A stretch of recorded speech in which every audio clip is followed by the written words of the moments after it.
नमस्कार दोस्तों, मैं अंकुर उपाध्याय स्वागत करता हूं आप सभी का आपके अपने YouTube channel share market analysis में। दोस्तों, आज का कहीं ना कहीं मेन टॉपिक रहा आईटी स्टॉक्स को लेकर और मैं मॉर्निंग से आईटी स्टॉक्स पे आप सभी को साथ अपडेट दे रहा हूं कि हुआ क्या है, क्यों गिर रहे हैं ये शेयर। एक और चीज सामने निकल के आई है, क्रेडिट स्विस, इनकी रिपोर्ट आई है आईटी स्टॉक्स को लेकर। क्या कह रहे हैं ये, इसको समझाऊंगा और एक और चीज समझाऊंगा जो आपको समझना बहुत इंपॉर्टेंट है, जो कि क्रेडिट स्विस की रिपोर्ट से भी ज्यादा इंपॉर्टेंट है। ये शेयर बाजार है जहां पे रिटेल इन्वेस्टर को कंफ्यूज रखा जाता है और ऐसा वो बंदा जो कभी किसी की सुनेगा, कभी किसी की सुनेगा और ट्रेड लेगा, यानी कि पैसा उसका है पर कर वो किसी और के साथ रहा है, करे वो किसी और के कहने से रहा है, वो कभी पैसा नहीं बना पाएगा। वहां आपको शेयर बाजार में अगर पैसा बनाना है तो आपको अपना दिमाग चलाना पड़ेगा, आपको खुद समझना पड़ेगा शेयर बाजार को। यहां पे आपको हजारों लाखों लोग मिलेंगे, इनफैक्ट मैं भी यही काम कर रहा हूं। बट मैं आपसे हमेशा क्या कहता हूं, मैं हमेशा कहता हूं कि भाई सुनो सबकी, मेरे कहने के बाद भी एक बार खुद देखो। इससे होगा कुछ नहीं, होगा सिर्फ इतना कि आप जब देखोगे, आपको जो मैं बोल रहा हूं वो दिखेंगी स्क्रीन पे चीजें, तो आपको कन्विक्शन आएगा। आप फिर मेरे कहने से नहीं खरीद रहे, आपने वो खुद की रिसर्च से खरीदा है और जब खुद की रिसर्च से खरीद रहे हो तो कन्विक्शन रहेगा। दूसरों के कहने से खरीदते रहोगे, बेचते रहोगे, खरीदते रहोगे, बेचते रहोगे, 2 बार फायदा करोगे, 2 बार लॉस करोगे, हाथ में नहीं आएगा कुछ भी। ब्रोकरेज लग गई, लॉस हो रहा है, धीरे धीरे करके पैसा कम होता चला जाएगा। तो इससे अच्छा है क्या करना चाहिए आपको करना चाहिए निवेश ऐसे स्टॉक में जहां आपका फ्यूचर में पैसा बन सके, जिसका बिजनेस आपको समझ में आ रहा हो।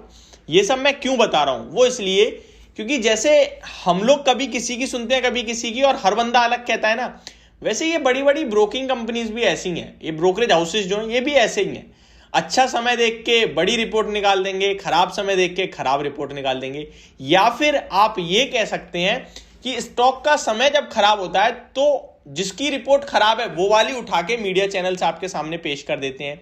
समय अच्छा है तो जिसकी रिपोर्ट अच्छी है वो वाली रिपोर्ट आपके सामने पेश कर देते हैं। आज क्रेडिट स्विस की जो रिपोर्ट आई है ये नेगेटिव है और इसमें बहुत नेगेटिविटी फैलाई गई है, वो मैं आपके साथ समझाऊंगा। लेकिन अभी लगभग 20-25 दिन पहले ही एक और रिपोर्ट पड़ी थी, वो मेरे को याद नहीं आ रही किसकी है, जहां पे भाई इन्फोसिस को तो 1800-1900 के टारगेट आ रहे हैं, एचसीएल टेक को 1400 के, सब अच्छे दिख रहे थे उस समय। और आज जो नई रिपोर्ट आ रही है वो सब खराब दिखा रही है। एक और चीज, जब मार्केट 15,800-16,000 पे थी तो वर्ल्ड बैंक ने जीडीपी ग्रोथ को कट कर दिया और 6.5% पे लाके खड़ा कर दिया। और उस बीच आईएमएफ की भी रिपोर्ट आई, वो भी नेगेटिव मार्केट के लिए।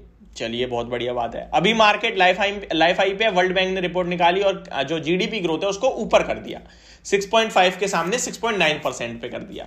तो क्या समझ में आया कि ये रिपोर्ट चेंज होती रहती है, तो इनको आपको कितना सीरियसली लेना है? बिल्कुल भी नहीं। सामने पड़ी, छोड़ी, हटाओ, खत्म कहानी। हमने जो खरीदा है हमें पता है अच्छा है, हमें पता है खराब है तो हम नहीं खरीदेंगे, बेच देंगे, लेकिन हम तुम्हारे कहने से नहीं करेंगे।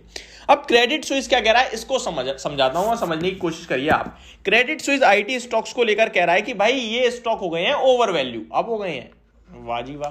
तो इनके हिसाब से जो कोविड से पहले जो ट्रेड करते थे उसके सामने अभी स्टॉक के वैल्यूएशंस गिरावट के बावजूद भी महंगे हैं। यानी 20 के पीई वाला इन्फोसिस विप्रो महंगा है, 28-30 के पीई वाला 26 पे आई थिंक इन्फोसिस महंगा है, 30-32 के पीई वाला टीसीएस महंगा है, एचसीएल टेक 22 वाला पीई का जो चल रहा है वो महंगा है। 3-4 टाइम्स की बुक वैल्यू पे ट्रेड कर रहे हैं और महंगे हैं। इनका मानना है कि भाई एचसीएल टेक तो यहां से करीब 20% तक गिर सकता है करंट मार्केट प्राइस से, ठीक है जी।